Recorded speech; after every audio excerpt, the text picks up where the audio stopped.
আপনি যতই ভালো করে থাকেন চলেন বলেন না কেন, আপনি সমালোচনা থেকে বাঁচতে পারবেন। কিছু সত্য আছে মানতে না চাইলেও মেনে নিতে হয়, বাস্তব। আপনি যতই ভালো করে চলেন, করেন, থাকেন, বলেন না কেন, সমালোচনা, বদনাম থেকে আপনি কখনো বাঁচতে পারবেন না। আপনি এর কাছে ভালো হলে দুইজনের কাছে আপনি খারাপ নিশ্চিত হবেন। সবার সাথে কখনো ভালো থাকা যায় না, পৃথিবীর সবাইকে খুশি করা যায় না, কিন্তু আমরা বোকার মতো সেই মানুষকে বারবার খুশি করার জন্য চেষ্টা করতেই থাকি, অক্লান্ত পরিশ্রম করতে থাকি। শ্রদ্ধার সাথে বলি, মানুষকে নয়, ওই মানুষের রবকে খুশি করার চেষ্টা করা দরকার।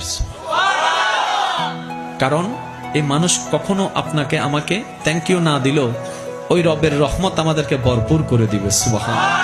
তাহলে সমালোচনা, বদনাম আপনি যদি মনে স্থান দেন, আপনার মন বারবার আঘাতপ্রাপ্ত হবে, কষ্ট পাবে। তাহলে যেই জিনিস আমাকে বারবার আঘাত দিবে সেটা আমার রাখার দরকার নাই। সেজন্য সবাইকে শুধু ক্ষমা করতেই থাকবেন। মনে রাখবেন,